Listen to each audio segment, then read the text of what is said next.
Hello and welcome to the education webinar series that the Hindu conducts every Saturday at 5. Today, the date is September 13th. It's 5 p.m. again, so time for another webinar. It's been more than a week since the NIRF rankings were released. They were big news. It's been 10 years that we've had these rankings, and the government seems to be sticking to its guns. They are going ahead with it, and it's like Aadhaar card. They are patching in many different things to the NIRF ranking. For instance, the recently announced loan scheme said that the institutions ranked in NIRF will be considered eligible for student loans and so on. Of course, already the grants and the support that the government gives is tied to the rankings. There's been a lot of criticism of the rankings. Many different voices. The government seems to have the education minister. They seem to be aware of it. They're acknowledging it. The Dharmendra Pradhan recently said that he had some issue with this perception criteria, which sort of weighs the rankings in favor of private universities. Supposedly, I don't know what's the truth, but and there's been several other criticisms from other voices.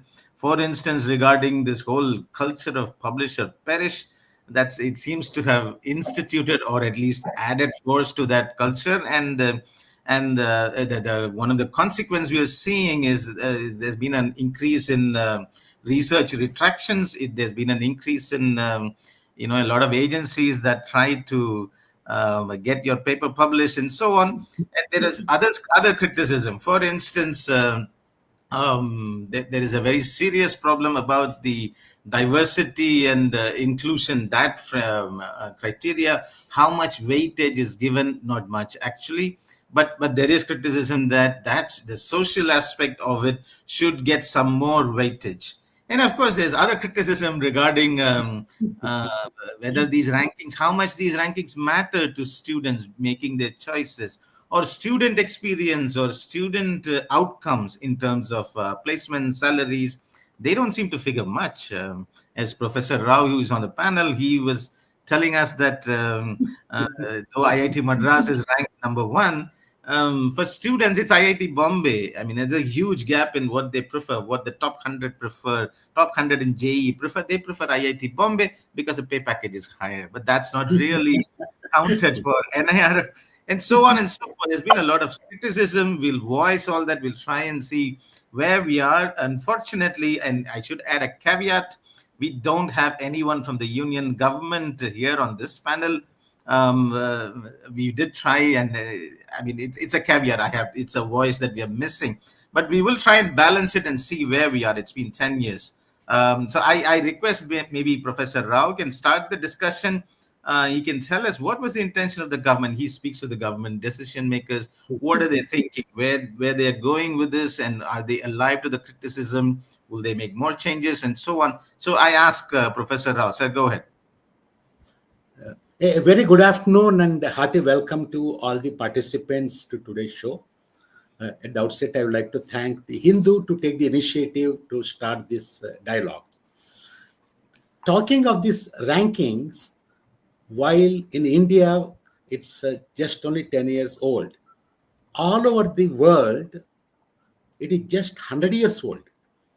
The first ranking on the graduates kind of schools, it started in 1925.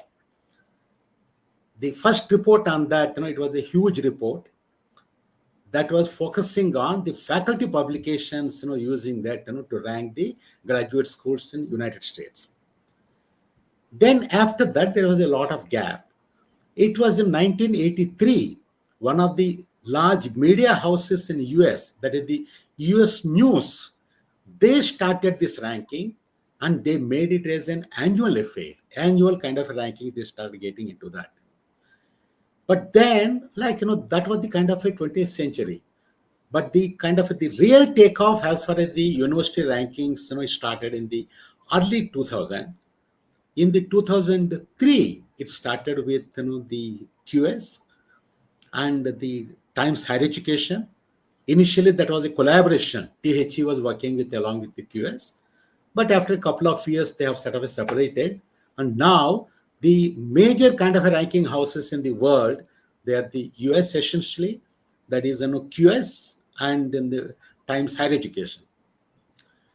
For quite some time, the Indian institutions, have been participating in that. Not many of them, but what was noticed was when the Indian premier institutions were participating, it was noticed that, like, we could not come anywhere near. The reason for that was, as far as the both the kind of a ranking is concerned, there's a lot of weightage on the reputation surveys and reputation, peer surveys. In the case of Times Higher Education, the weightage is 33%. In the case of QS, it is 45%. At 30% academic reputation and 15% for the for the recruiters. We found that the Indian institutions, they were not on the radar screen of these institutions. That's when in 2015 the government of India decided that, like, it's important that we establish our own ranking system, understanding our own socio kind of economic conditions, and ensure that we should give an opportunity to Indian institutions to to come up. And there the consideration, there we look at things like our social considerations, like the inclusivity, outreach, and these things we got to take into consideration. And over a period of time, I think we should move up to the international rankings and be on par with that.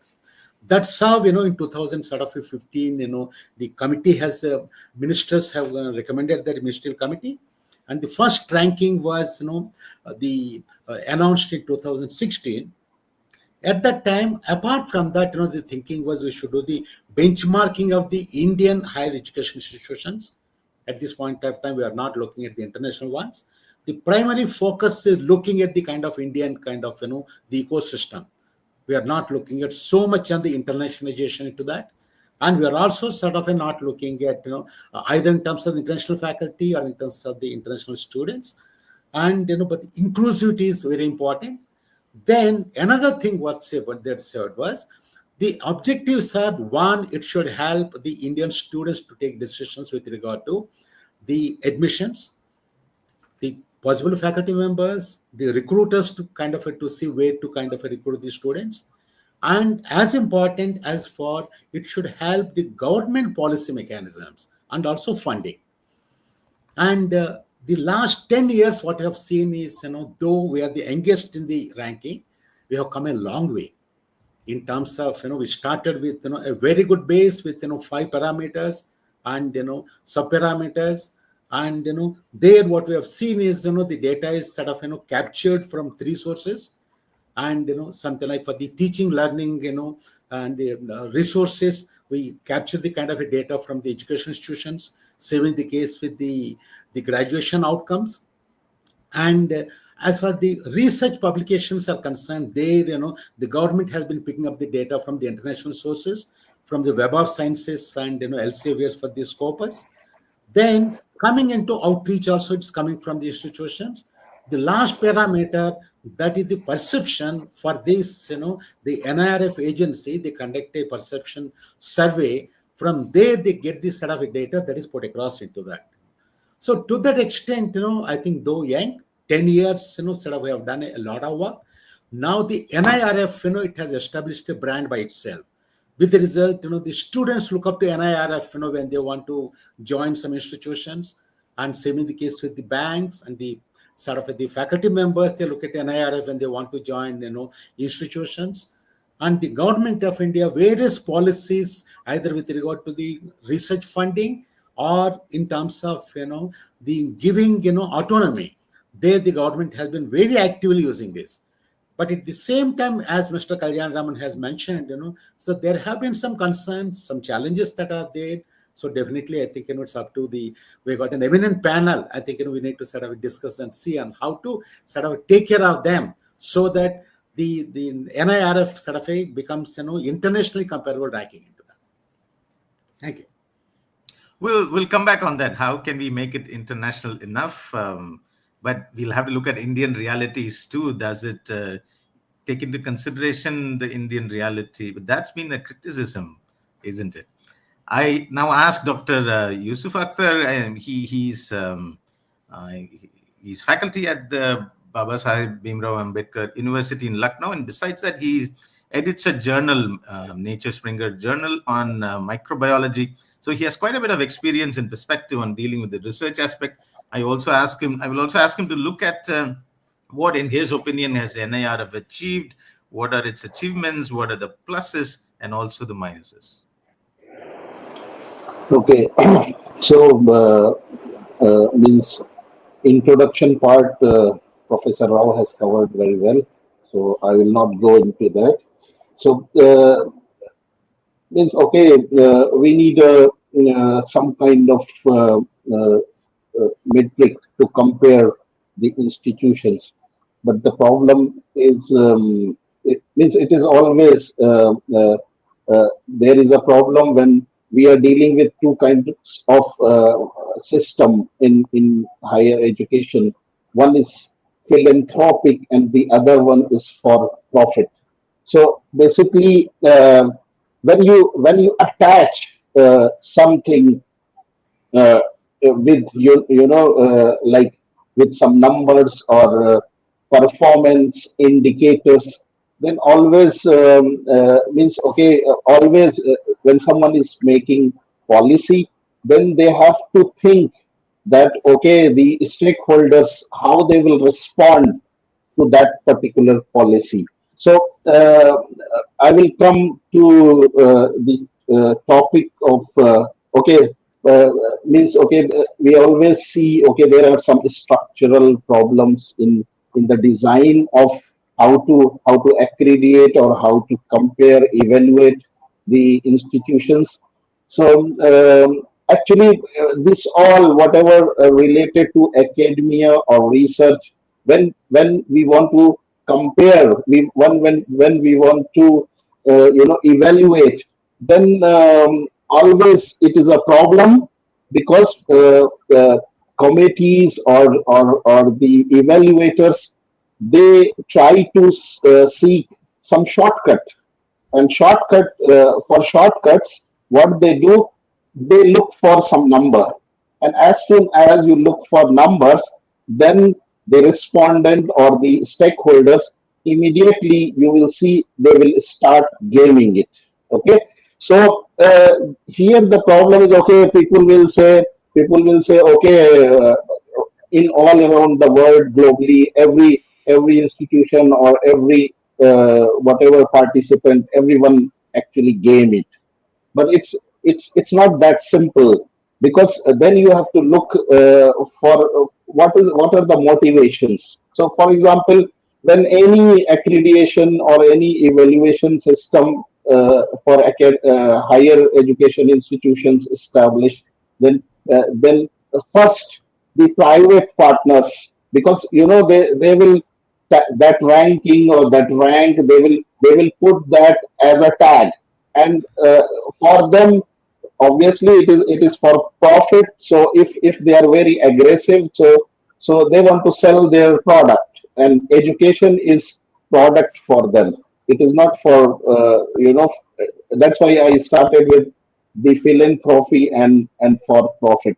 Then actually there is a push for privatization for all government institutions. So you will see government institutions are also started behaving like private institutions. And okay, again, people will can have different opinion, and they will say, okay, everybody games. But here you can see that we can see the evolution of government institutions. Now they are moving in that direction. And if you will, so what to gain basically. So if you look at the criteria, so where you get more numbers, so you get like teaching and resources where there is 30% weightage, and then there is this research and professional practice. So basically, again, it's means the solution is in the peer review, like for research also, because like I deal with the 100-year-old journal, I edit it, so I know that for anything peer review is important. Okay, so like if in a subject or in a field somebody is doing scholarly work or scientific work, then it should be, basically it should be judged by its peers only. And how they will evaluate, they will read it, they will compare, okay, where the field is moving, and then they will give some score or whatever, or to say, okay, this is best work, or this is like outstanding, or this is poor, or this is average. But as soon as you tag these things with numbers, okay, like, so then this thing happen. And recently, like I said, they will tag it, and they will sell it like a to their customers, because they want more customers.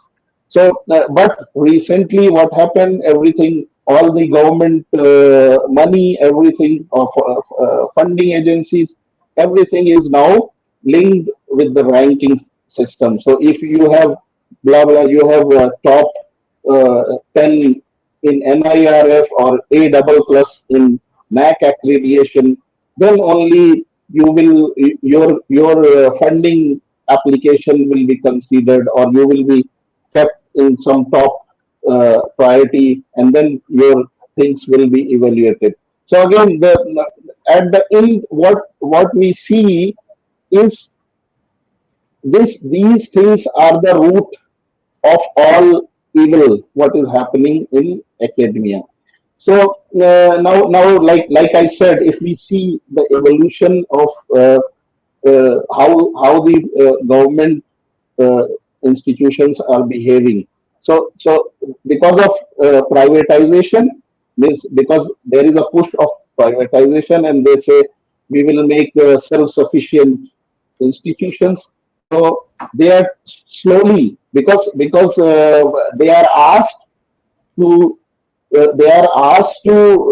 acquire those characters which are usually previously was found in private universities. So ultimately, I would say there should be means there should be a periphery where and means what to how to judge, how to evaluate.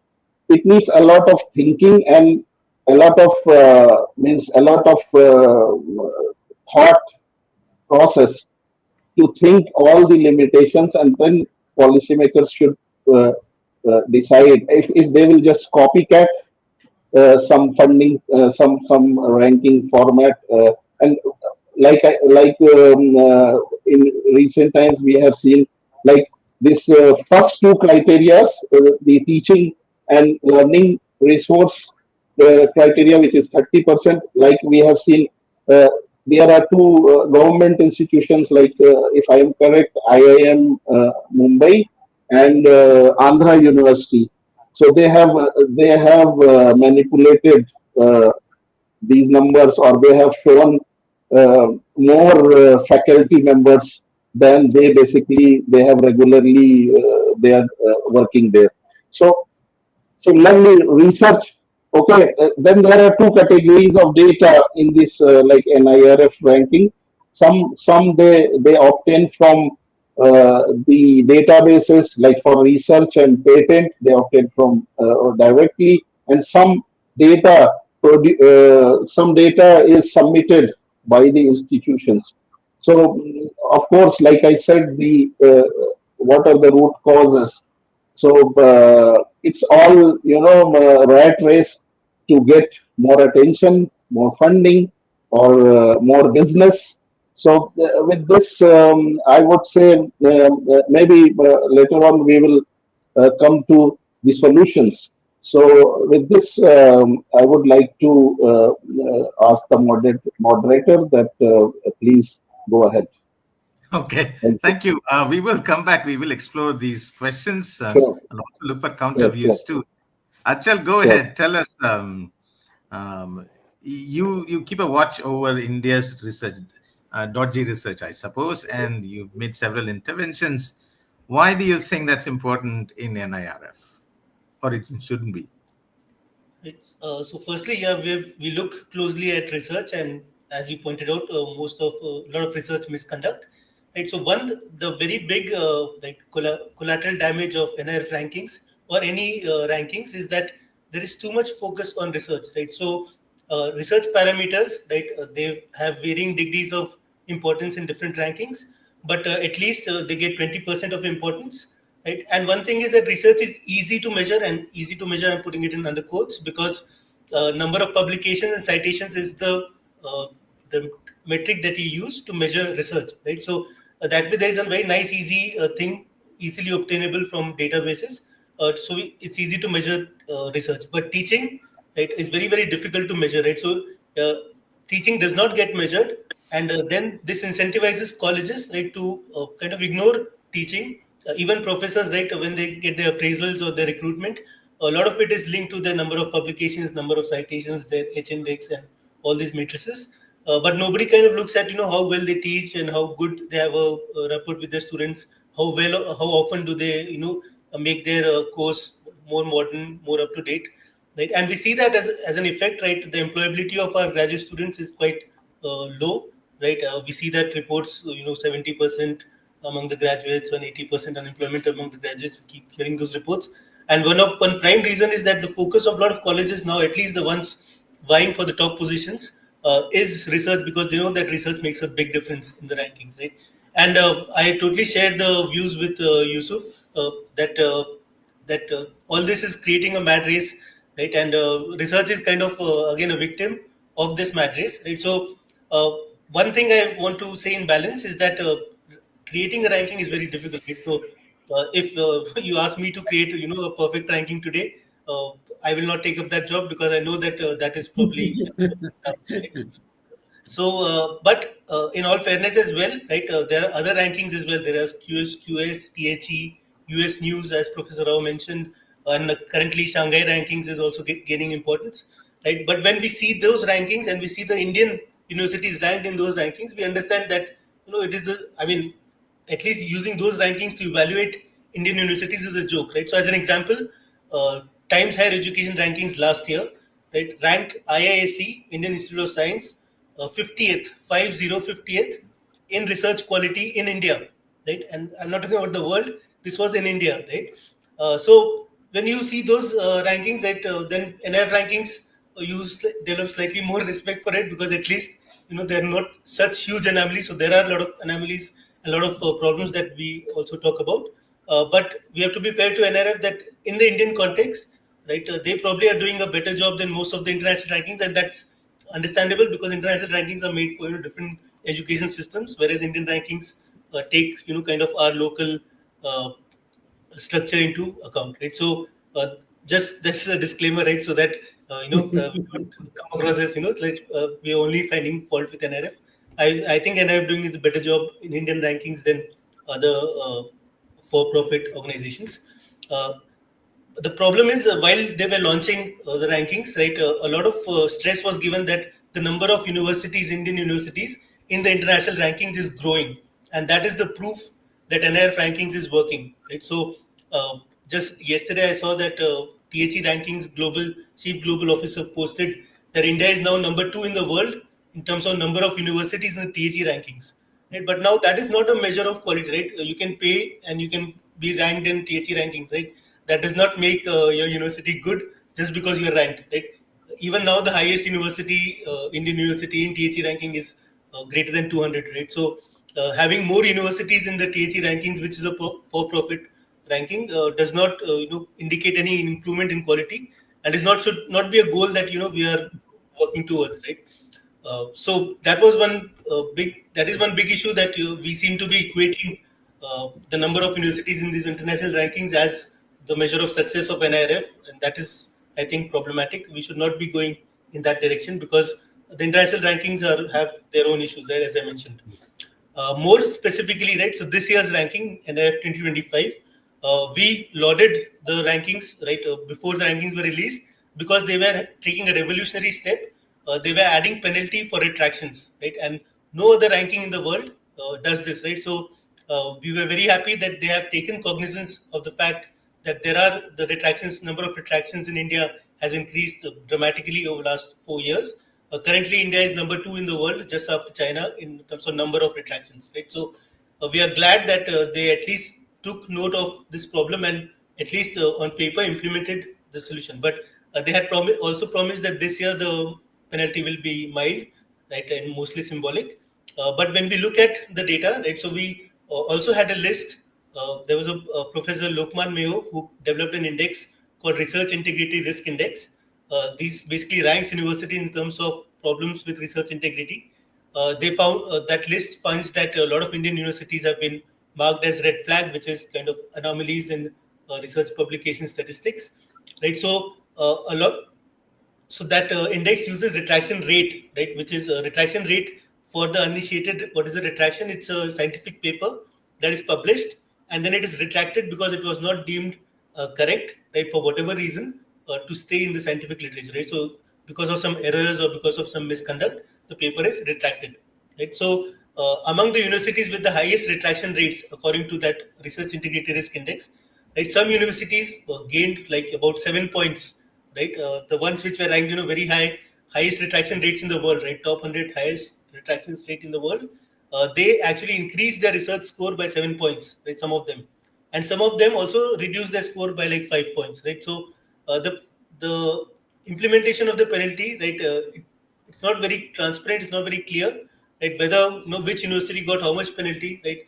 And when we see that the one with the most retraction penalty, retraction rate, actually increased its retraction score, its research score, then it makes us think that whether there was any penalty at all or it was, just symbolic. And if you don't even put that list, that's not even symbolic, right? If there's no change in the score, that's not even symbolic. So we want to uh, we want NIF to be more transparent to tell us which university got what penalty for rankings, even if it is symbolic, right? What was the penalty, so that it's clear for everyone.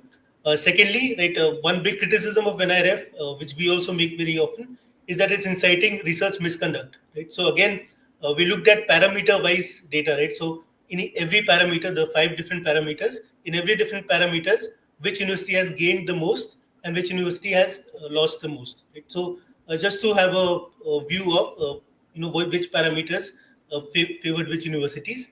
So we see that, right, in research parameters, the universities with the highest increase in the research score were actually flagged as red flags by that research integrity index. Right. So again, this again puts into question that whether is NIRF actually inciting misconduct, and they should probably look at closely all the universities that have gained a lot in research points, right, and other parameters as well, to see whether that might not be due to some uh, like other schemes and some gaming, and that is actually genuine contribution to science that is increased, right? So that is one worry that we have with respect to research parameter.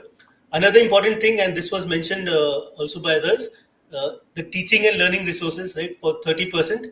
So we see that there are few universities with a huge jump, about 10 points in that parameter.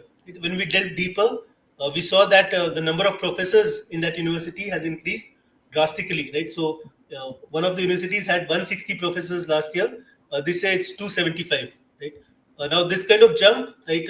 It has to be looked at closely, right? It's a government centrally funded university. It's a big university. I will not take the name, but they should be looking at the data and saying that okay, there's a 100 point jump, 100 people jump, right? 100 professors recruited in 1 year. There should be some data corroborating it. They can, ask the institute to furnish that data and see if it is genuine, right? I'm not saying that there is misconduct, but these anomalies has to be looked at more closely. We also see some universities jumping in perception, right? So perception is 10% of the rankings. There were universities jumping 19 points, right, in perception, right? Now that university, and again I won't name the university, but that university has done nothing of any note in last 1 year or last even 3 years, right, to merit such a huge jump, right?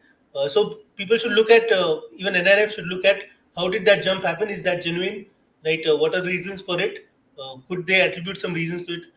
So these are the things which are kind of lacking, and of course these are more of NIF 2025 details, but we have already covered, a lot of different issues with NIF parameters, how they are defined. Right, there's something called faculty quality and experience, which has a very strange definition, which looks at the proportion of young professors is to 8 years experienced professor is to 15 years experienced professor, and if all the ratios are same, then they will get full points, right? So that is a weird way of measuring experience of faculty. There are some measures that they should be implementing, which we suggested. Retraction penalty is something which we had suggested and they have implemented, which is we laud them for it, but they should increase the penalty. But other things are, for example, a lot of universities are paying their professors very, very low salaries, right? So they take high fees from the students, but the professors get a very low salary, right? And a lot of money is getting funneled out because of due to marketing, due to a lot of other fluff, and the educators themselves, right, the ones who are imparting the education, end up with having peanuts. So we are suggesting that NIRF should have a parameter where they look at the fees charged, or for, in case of central institutes, the funding received, right, is to the professor's salary, right, so that universities have some incentive to pay their professors fairly, right. We think it should be at least about 30% of all the money earned by a university should ideally be going to professors, right, to teaching staff, and that will again improve the quality of professors coming into the education system, right. So those are the things that they should be implementing, and there are some silly mistakes that they have done this time. uh, Careers 360 had found out that there was BHU Dental College, which was ranked twice in the dentistry rankings, in 15th and 18th position, if I'm not mistaken. We also saw in the report that they had mentioned negative publications, so that is also kind of a silly mistake, and it questions again the rigor with which NIRF is done, right? So we hope that there is more transparency, especially with respect to research parameters, to retractions, right? And they have a more open discussion with different stakeholders to refine the rankings, to make the parameters. I know that there cannot be perfect parameters, and every parameter is going to be gamed after some point. So we need to keep evolving, right, and keep creating better metrics. And as soon as they get gamed, be aware of it and evolve it. But NRF has seemingly not evolved the parameters definition too much in the last 5-6 years. So we hope that they create a review, they discuss with everyone, and come up with much better rankings. It can't be wished away, right? The rankings are here to stay because there is some utility, right, for the uninformed people to make their decisions. But as Yusuf also said, please, we should not be making any important decisions like autonomy or funding based on these rankings, because we have seen so many problems, so many refinements that needs to be done before we can start trusting these rankings. So that's all I have to say. Thanks for hearing me out. Okay, thanks. We will come back to you on several issues, but I think there are a couple of things that perhaps Dr. Professor Rao can enlighten us. Perception, that's a lot under discussion. Obviously, what the government is trying to do is improve the quality of higher education, and they think ranking universities, higher education is one way to, because it brings in some accountability, some measure of how these universities are performing, so they can fund and all that stuff. So and increase their focus on research, because obviously India is lacking in research, especially quality research. So their intent is very clear. I don't think they're looking at student selection, choice of universities by students. I mean, in a way they are, but the motive is something else. It's obviously to up the quality of higher education. But let's get on to the specifics, sir, because it's been under discussion. How is the perception? They put out these things, but I want you to explain, how is perception assessed, and what's the problem in it? That's a very good, sort of a red flag that you have raised. I did an analysis of at a holistic level. We have got 5 parameters, and for the top 100 overall ranked universities, I looked at sort of what is the kind of a mean score for each of these parameters, and what is the final score, and I tried to see between the parameter and the overall ranking or overall score, what is the correlation.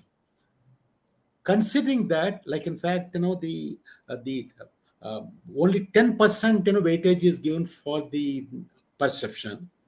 Normal expectation is, after all, there could be very small difference in the perception, so it should not affect the overall rank very much.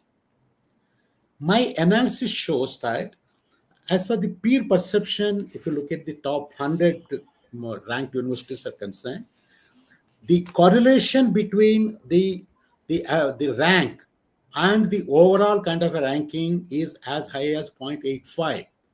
That means that is the sensitivity of the peer perception.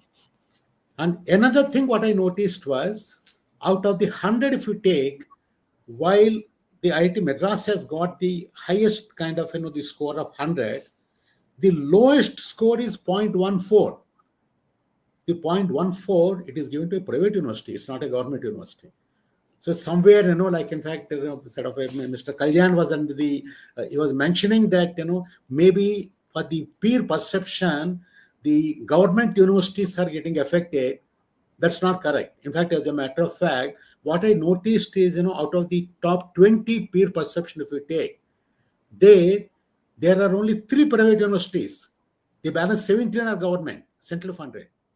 Similarly, if you look at the bottom 20, there again it is something like 60% are private. So what it means is, as far as the perception survey is concerned, the private universities are not getting an undue advantage. Sort of coming to as to sort of how that is being done. While the NIRF reports successively, they have not given very clearly as to how this is done. Sort of from whatever be the kind of a data that is given in the kind of reports, it says that like they have contacted the academicians and also employers, and like in fact quite some time back, like I was also one of the people, the kind of survey has come. Sort of what it says is I have to choose one of the kind of a categories, and in that category, like I'm supposed to give which are the top 10 universities or institutions which I feel can be are good. So in this process, typically what happens is, like always, the top of my mind is, I don't look at the entire list. The top of mind, whatever are the universities or institutions, which I know very well, those are the ones I put among the top 10. So that is the reason why primarily what seems to be happening is, like in fact, the entire thing is skewed in favor of, some of the reputed institutions, which everybody wants. And the way the entire, the score is computed, as I understand, is while they have not given the details here, I studied, how QS does the reputation survey and how they do the analysis. The QS, what they do is, the QS kind of a methodology is similar to what is doing in the NIRF. Possibly it's the other way around. NIRF seems to be working on the similar lines as, QS. There, what happens, see, there also they take from the academicians and the recruiters. There, what they do is separately they find out for the academicians, like which is the university which has got the largest number of votes. They do what is called a polling. Sort of similarly here also what happens is, which is the university that has got the largest number of votes, they get 100 marks. Then sort of they go down and see that they compare with whatever be the votes the largest ranked one has got. The percentage of that as you go down, sort of then you keep on getting into the lower ones into that. That's how that is done.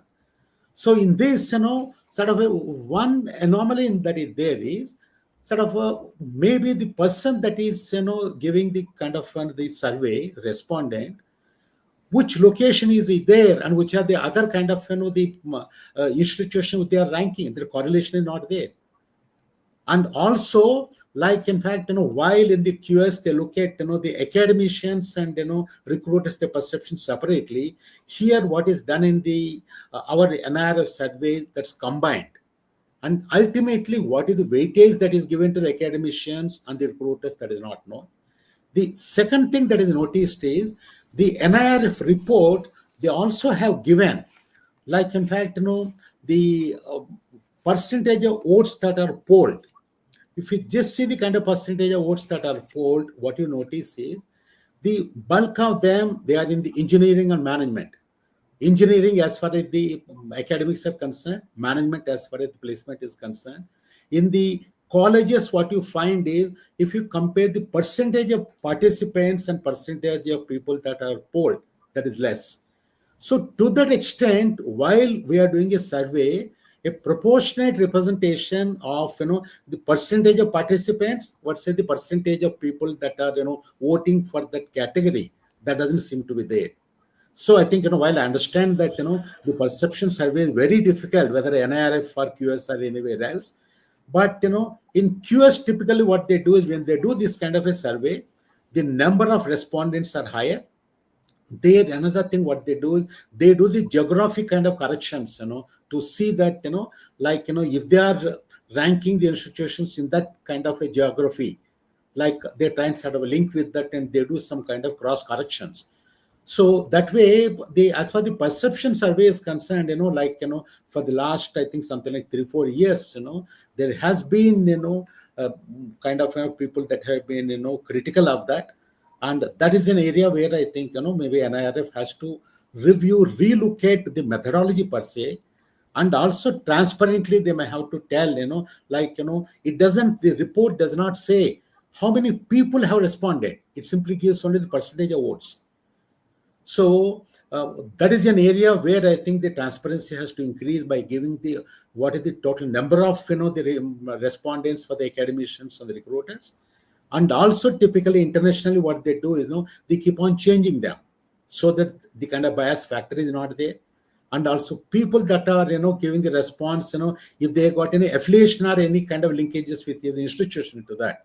So to that extent, I fully agree with you that, as far as the PR perception is concerned, maybe you got to look at it, more closely with regard to the methodology, with regard to the transparency that is done, and also the number of, the sample size. Because after all, when we are, doing the analysis of so many institutions, the database of the respondents have to be fairly large. I think those numbers are not yet, publicly sort of, published into that. So that is my take as far as the peer perception is concerned. And there, so over to Mr. Kalyan. Okay. I asked Dr. Akhtar what one of the solutions that that have been proposed is that we create separate slots, like we rank people, institutions for research, but also for student experience, because that seems to be sort of not given so much importance. Should there be like separate rankings for separate aspects of education? Will that work better? So basically, NIRF has different categories already, but all the run is for this overall ranking.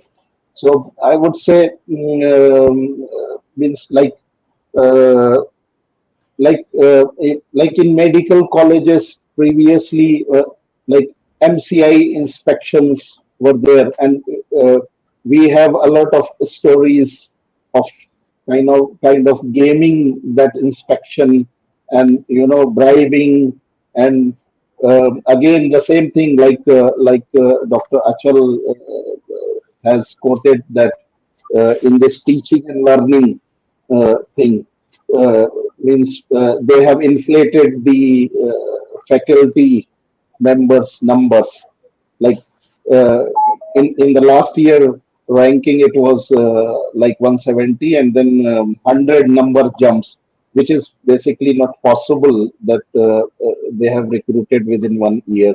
So means okay, so same I don't see that if you categorize like nature, according to nature of institutions, okay, if there will be always you think like there is this thing now, carrot and hunter and carrot. In front you keep the carrot, and behind uh, you keep the hunter, and then you are trying to keep the queue, and you think that these institutions will go in that direction. Actually, as soon as you will link the rankings with some extraordinary benefits, then nothing will work, because like I said, I have given this carrot. Institutions will try to get that carrot, and that's what is happening. Means, like I said, that premier, even premier government institutions, which were previously not caring for these things. But if you will link it with some basic things like funding, and even the administrators, means those administrators, they see, okay, in future, if I will work, if I will work on these, and during my tenure, like vice chancellors or directors, uh, during their tenure, if the ranking go up, then basically they will showcase as their achievement. So, but again, means everything is, intention, because as soon as you search for shortcuts, you should search for shortcuts, and means, okay, but in life, everybody want to progress and everybody want to become big, but uh, means, as soon as you take the shortcut, then you will involve in crime, basically. So same thing is happening here. Means it's human nature, but means it's like $1 million question, that what is the solution? Like Dr. Achal was saying, that if somebody will tell him, okay, you design the parameters of perfect, uh, like perfect ranking framework. So it's like in physics we say, this Carnot engine, or ideal gas. So that will not happen. But policymakers carefully and with full sensitivity sit, and they invite, means, people who have good experience, like Professor Rao, who has a lot of experience. Then, means, in our country we can find many, basically, and then they carefully design something which which give ranking, and which give motivation to institution and people in academia to work better, but not this carrot and hunter system, carrot and stick, you can say. But it will not work. It will not work like that, basically. I don't know what could be the solutions. Okay. Means, yeah. Okay. One of the things that that have come up is this whole idea of self-reported data.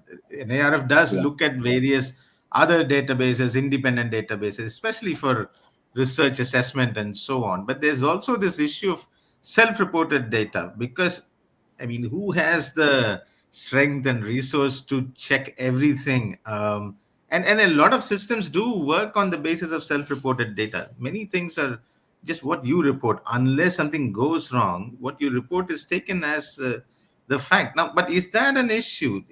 Can there be, especially when we talk about institutions inflating faculty appointments and so on? Should they go by self-reported data? How does the mechanism work, or how should it work?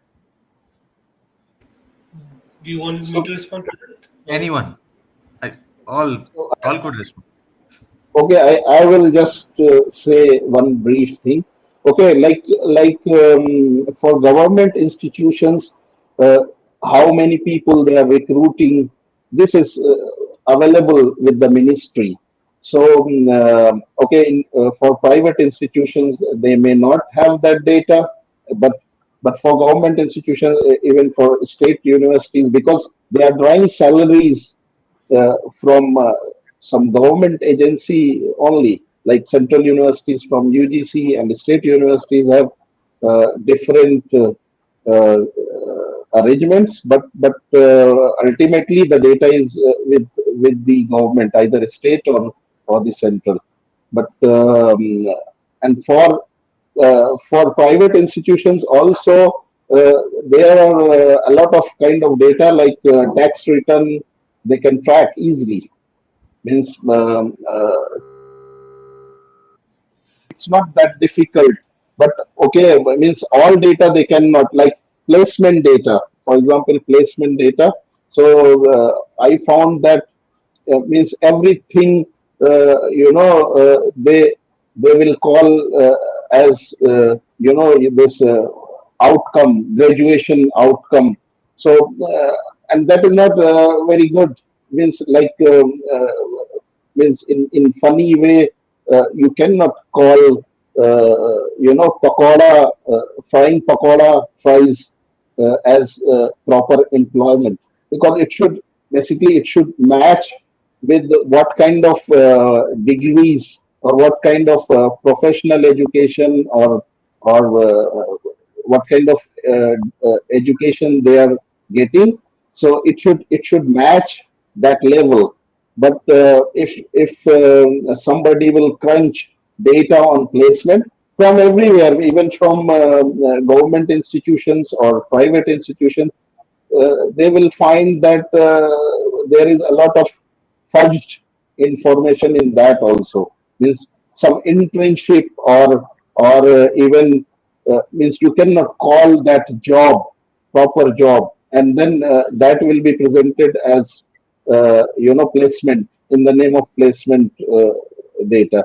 So also, I want to add, like Professor Rao was saying, that uh, this perception, which has less weightage, only 10%, and but I would say, like for this research and professional practice thing. If you look at Dr. Achal was referring to that this Lukman Mayo uh, research integrity and this retraction score thing. So there you will see, if you will look at 2025 NIRF data, you will see all the private universities, they are on the top. They have increased from last year. They are on the top, and they have and these are the same institutions, same private universities, which are in the top list of retraction. So means like private institutions are have more freedom, so they are like they are more free to do misconduct also. So means it is very crucial, because maybe after 20 years there will be no government higher education institutions anymore. So then how we will preserve research? And means if we look at like okay, like crucial research, either it is related to biomedical sciences or related to environment. So means it is means the research only has protected the human civilization or the existence of humans, because uh, means if you look at like vaccine or anything, means like life is preserved because we have made progress in research. So if everything will be privatized, so in India, we should think, and we should also speculate with what kind of things could happen. So it is means it is very means we should be very worried, because if everything, this all the research will be fake, all the institutions, like I said, that even the central institutions or central universities, they are evolving because of this push that okay, everything should be privatized. Again, it means education or science and technology research, these all needs philanthropy. Means if you will think that okay, you will put uh, means you will put funding, or you will put investment, and you want a quick return. If you look at uh, what I This, was yeah. sir, just 1 minute. So if you look at how STEM education, higher education evolved in China, so you will see they have done a great job, and they means with a long term strategy. And now we see what happened in last 2 decades. So China become means even now it is competing with the United States, and even in many areas it is beating it. So means we should have a long term vision, at least top notch policymakers. So this is means ranking or comparison or evaluation. Why we are doing this all? Because we want the progress. No, we want to create a healthy competitive environment for higher education institutions and research institutions, and we want to progress. We want to bring our nation forward in all type of science and technology and everything. So means we need to think means in a big picture. So with this means I want to ask. Okay, I want to let Professor Rao to put some light more. Thank you.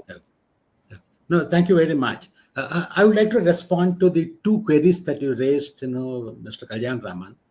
The first thing is with regard to one size fits all. Will it work?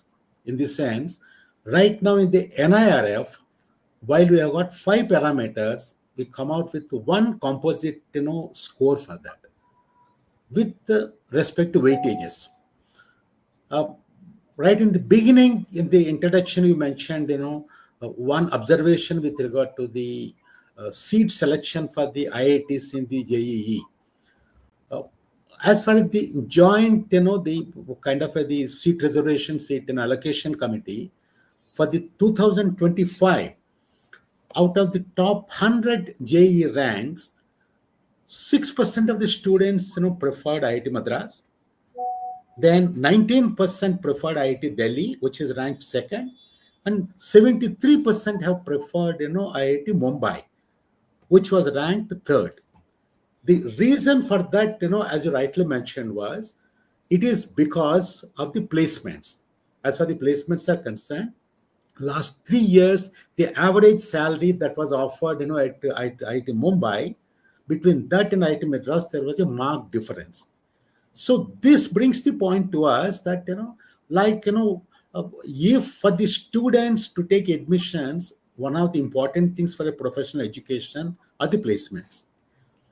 So there, if such is the case, if we are focusing primarily on the research, in that case, the ranking, whatever we are giving, the students are not preferring that. And for the stakeholder like students, that is not very useful. The second thing is, apart from the placements, for the students, be it professional or any other education, the quality of education is very important. That's where, if you look at the parameter like a TLR, that is the teaching learning resources, there, if you notice that all the parameters that are there, the sub-parameters they are all input centric. There we are talking of how many faculty members are there, how many are percentage PhD faculty holders, and it's all that kind of a thing. There, with regard to on how to engage the students, the kind of the student experience, or for that matter the learning outcomes, that aspect is not covered at all. So unless that is covered, sort of there for the higher education institutions, the primary responsibility, primarily what is expected out of them is the quality of education first. No doubt research is important. Research definitely will go hand in hand, but that is there to supplement. And another thing what we noticed was, if you look at the NIRF report, what they have given, they said, as far as the management institutions are concerned, 58% of the management institutions, they reported nil research publications. But still, in fact, we can't say that they are not doing a good job. So there, by that admission, for the MBA, for the business schools, Which is more important? Is it something like a quality of education and placements or research? So to that extent, the same thing will apply if right now we refer to the students as a stakeholder. Supposing we take, the recruiters are the companies as a stakeholder. For them also research is not so much important. For them, what is important is, how many students are graduating and, what is the learning outcomes, and those are the things that are important into that. Likewise, today, a lot of banks are going, looking at NIRF ranking as far as giving the loans to the either to the students or giving some term loans for the institutions. There again, more than the research, for them, what is important is the finances that are putting into that. So to that extent, if you look at each of the stakeholders, their focus and their expectation out of the NIRF is different. So because of that, if you put all of them together and make it as one score, sort of that is something that it may not satisfy any of the stakeholders. And then, of course, as far as the government is concerned, government right now definitely they want to give a lot of fillip for the research. So because of the funding for the research projects, if the government is looking at the RP as a parameter, yes, perfectly all right into that. But at the same time, as far as the autonomy is concerned, there again the government may have to review and see research is the only component what they are looking at, or what about the rest of them, like a teaching, learning, and graduation outcomes into that. So to that extent, maybe if we are able to segregate and give a choice or option to each of the stakeholders to decide which is the parameter, which is the weightage for them, I think that will go a long way to satisfy the requirements of each of the stakeholders.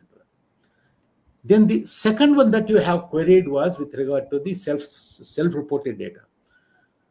So today in the self-reported data, if you notice, we have seen that the various experts have pointed out for the same institution, like the data that they have submitted was different, the data that is available on the website is different, and the data that they have given to the NIRF could be different. So here today what's happening is sort of a data everywhere, but ultimately, like in fact, the consistency and reliability of the data is in question. There are practical problems that are there because the data could be defined in different ways. If you take something like a faculty member, whether it is a regular faculty member, adjunct faculty member, or visiting faculty member, those are the kind of things that have to be defined every one of them as a faculty member into that. So to that extent, the definition of each of the parameters has to be made common. Number two is like the government, sort of has been discussing, they are aware of the situation. The government would like to have, one nation, one data as far as the education institutions are concerned, so that, they would like to have one single portal where all the cardinal data of the institutions is housed, so that the same data can be used. In fact, I forgot to mention, there is the government of India, they collect the data on the education institutions through ISHE, All India sort of, the higher education sort of this thing that is there. They keep on collecting the data. So the government would like to collect all the data, keep it in one place, so that the data there is, sort of consistent and which is integrated. And, this kind of, issues of self-reporting problems will not be there. As a matter of fact, last week, the Honorable Minister himself made a note of that. He mentioned that there is a problem right now.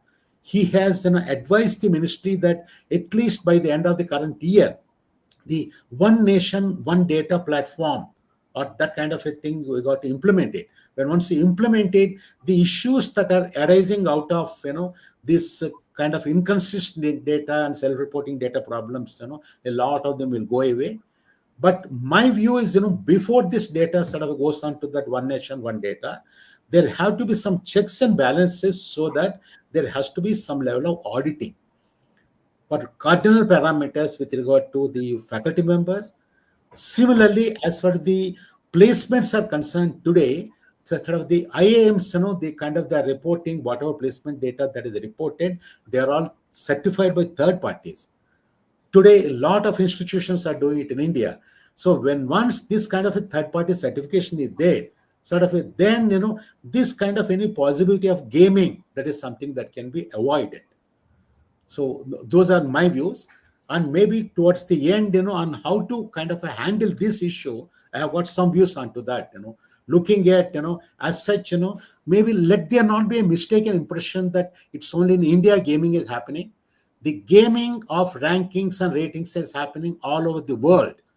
In the last 20 years, the ratings and rankings, it has become a business ecosystem. In fact, as far the QS is concerned today, from nowhere in the last 5 years, sort of the revenues have gone up by more than 50%. Their business shows only ranking. They do kind of a private kind of a benchmarks. The same agency that is doing, whether it is QS or Times Higher Education, on one hand, they do ranking. They come and tell the institution, I'll help you. They give an advice on how to improve the rank. They conduct seminars on how to improve the rank. And there it is just like something like the accounting, auditing, both of them are happening with the same thing into that. So there have been lots of questions raised. Both the Times Higher Education and QS, their revenues have been skyrocketing into that. Similarly, like in fact, as Dr. Ayur Akhtar and also Dr. Agarwal has mentioned, into this ecosystem have come the various, the publication agencies, the journal publication agencies, like whether you take Elsevier's or maybe sort of, Clarivate. Today, what is happening is, all over the world, for all the rankings, they are looking at, the indexed publications and citations. So now they also have come into the bandwagon of the ecosystem of the business. So there again, if you notice, if you take the revenues of Elsevier and also sort of Clarivate, in the last kind of 5 years, they have grown up by 70%, 80%, or 100% into that. Because there again, they are charging the scholars to pay for that, to pay to get it published, not the other way around. Normally, if a book is written, you pay the author. But here, when I want to publish in a kind of indexed kind of journal, in the name of open journals and open this thing, access, sort of there's a huge publishing charges which we are paying. So to that extent, now what is happening is, thanks to the rankings and as a business, now in this ecosystem, on one hand, let's say the ranking agencies, rating agencies, sort of they've got a stake into that. On the other hand, the publishers have got a stake because, like the number of kind of, the citations that are coming to that, the data is picked up from them directly by all the agencies. So what is the mechanism for that? And how they are removing predated journals? They are all the kind of question marks that are there. They can't say that after 2 years, it is predated, I'm removing it. And now, we are so happy in India that India is the first country in the NIRF, is the first ranking system in the world where we are penalizing this for the predated and, retractions. So we are showing the way to the others in the world into that. So to that extent, yes, India, like in fact, they responded much faster into that. So if you give me sort of a time to give some answer or kind of a solution for that, I can narrate that. Or otherwise, Dr. Achal Agarwal has got some views into that. We would like to listen to him, before, I give some solution on to this, whatever questions I raised. Yeah. Okay. We will, we did hear a lot of analysis, a lot of criticism. We also heard a lot of solutions. We need to wrap up. It's been 10 minutes over already. Achal, I give you a chance to come on and give solutions. You did flag a lot of issues, a lot of problems. What can be the solutions? Solutions are quite straightforward. Right? If you look at the problems, so research, for example, right, we have been using metrics which were devised like 20 to 30 years ago, right? So number of citations, number of publications, that was like 30 years ago. Now we know the different kinds of gaming that is happening, right? So we can evolve better metrics which take into account those gaming and mitigate the effects of that. Of course, once you do that, people will start gaming it again, but it's not like we cannot do anything and that gaming is going to happen and we are helpless, right? So we need to evolve better metrics. For example, we can only give credit to journals, good journals, right? So instead of giving credit to all Scopus listed journals, and there are a lot of predatory journals in Scopus list as well, right? A lot of hijack journals as well. So instead of giving all of them credit, why not we choose a list of good journals which we know that are not compromised, are not gamed, right? At least for now. and only count them, and not even just count the numbers, but more of how much impact it has. So create more wholesome measures. So there is a initiative going on called DORA, right, for responsible research assessment, right? So we need to slightly have a more wholesome thing, and even if you're looking at metrics, use more sophisticated metrics. You can do network analysis. You can see self citation networks, right? Remove all them. You can also look at institutional level self citations. So the gaming has gone to next level, right? So now institutes are having MOUs with each other to make sure they help each other out in the rankings, and they all grow together, right? So they have reached that level, and we are still kind of debating in metrics, whether self citation should be included or not included, right? So in terms of research, there is definitely way more scope for better metrics, and I would like to see, right, in learning, as Professor Rao mentioned, the learning outcomes be given much more importance, right? So the student experience, how much did they actually learn, how updated their course is, right? How well do they do in competitive uh, things, for example, ICPC, right, which is an international coding contest, right, which cannot be again gamed, right? So those more objective measures would be better, right, and more transparent. So we hope that NRF reviews the suggestions and comes up with better parameters, and yeah, that's the hope. If you can just give me something like in about 3-4 minutes, I'll try and orchestrate something, possibly what could be done, if it is all right with you. Sure, we But can. I'll yeah, give you. We'll have to wrap up, sir. But yeah, we'll I'll wrap up. definitely I'll wrap up give. with that. So, Okay. see, in the last few days, I was really concerned with regard to this. Sort of, on one hand, uh, let me say that India will be we take pride that uh, India is one of the very few countries in the world that developed their own university ranking system tailored to their own needs. If you take QS, you take THE, you take Shanghai, they are all private agencies. Shanghai started a university, but now it's a consultancy, Shanghai into that. So there, any agency that does ranking, private agency, they have got, a stake or interest in that. Whereas in the case of India, the advantage is the agency that is doing the ranking, they don't have vested interest. It's the government of India. So to that extent, there in India, it is the first more advantage that we have that Indian government thought that we should have our own ranking.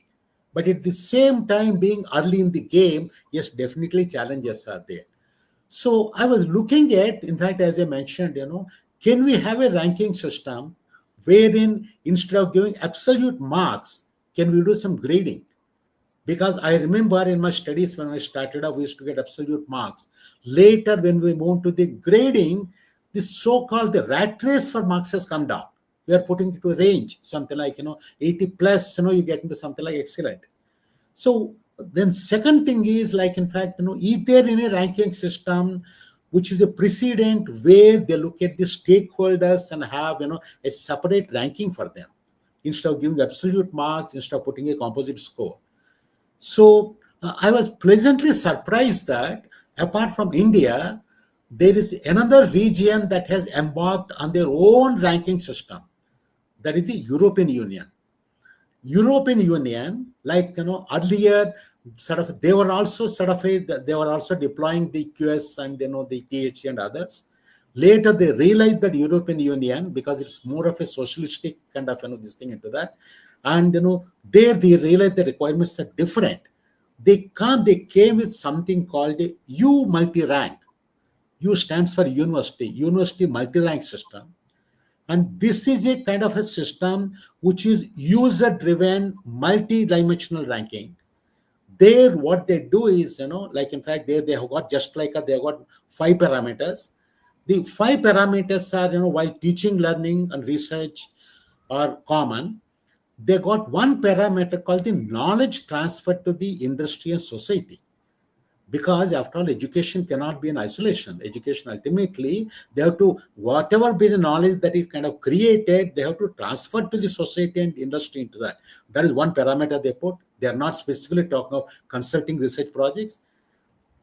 Then they mentioned international orientation, and then a local or regional engagement on how you work with this thing to that. What they did was, like in fact, they have got something like a 30 indicators.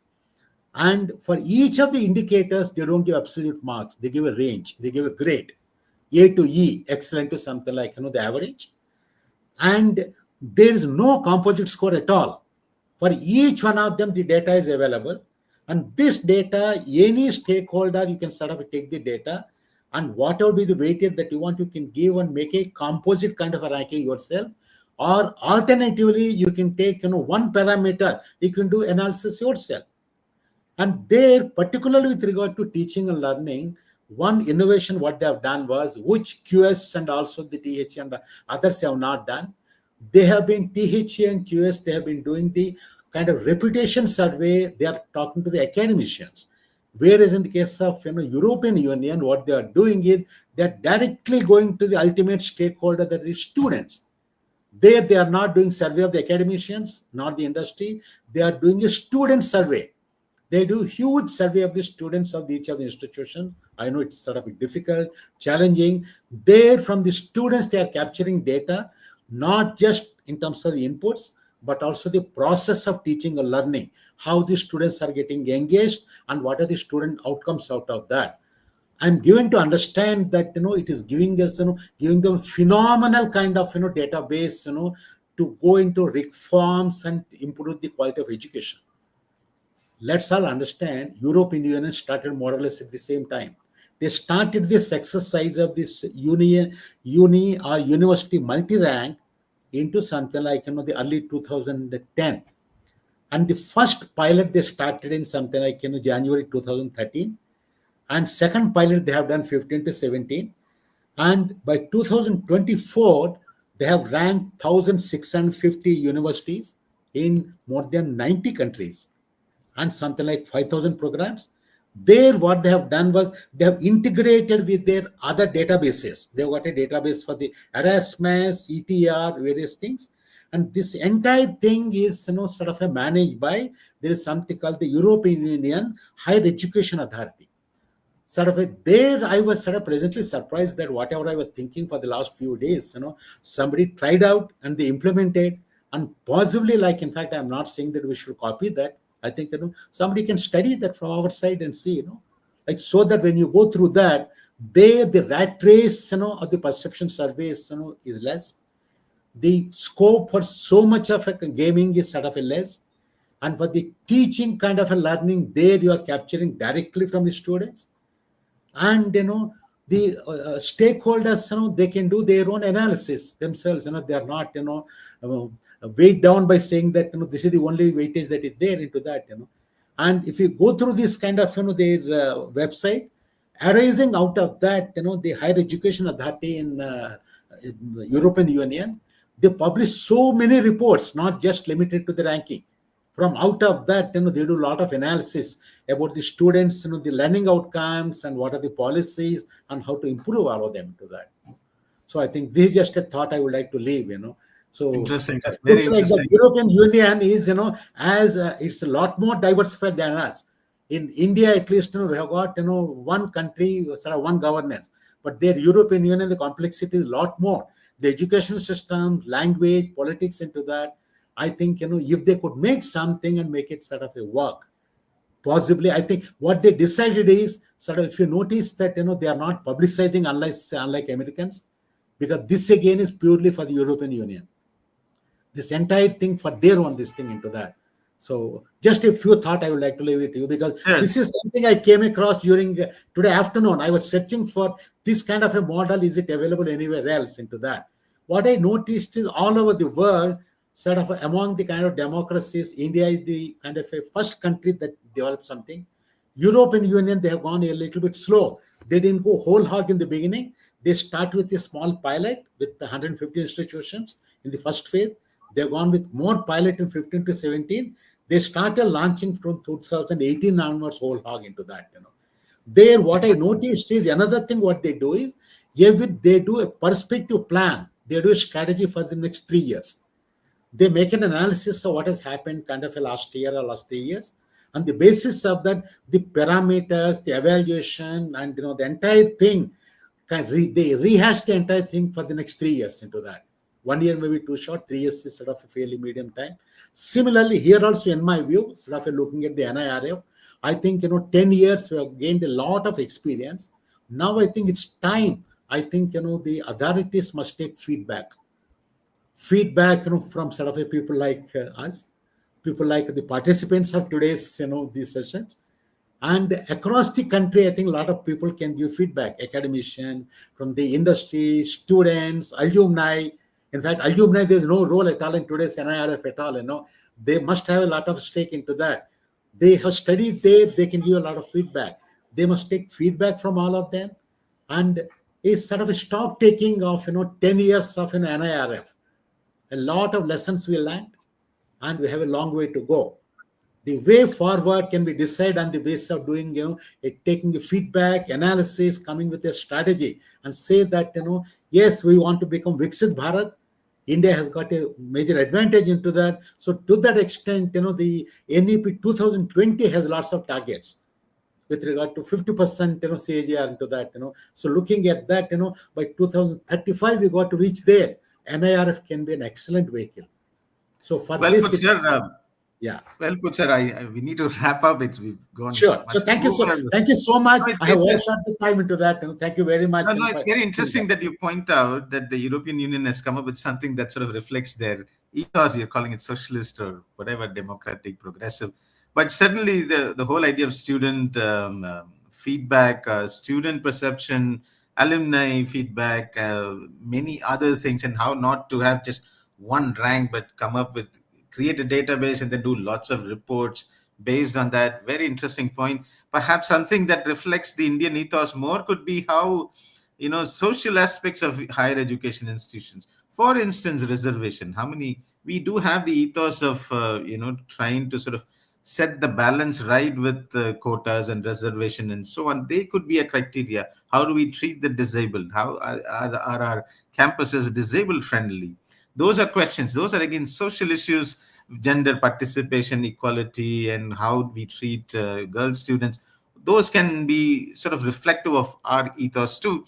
But with those thoughts, I wind up today's discussion. We had several. We did. I think we sort of we did come up with practically all the issues with the NIRF and also came up with some novel solutions. Thanks, everyone. Thanks for participating. We will see you in another webinar next Saturday, 5 p.m. No, thank you all very much. Thank you very much for all the kind of audience and that have been into that. Thank you. Wish you all a very happy weekend. Okay. Thank you all.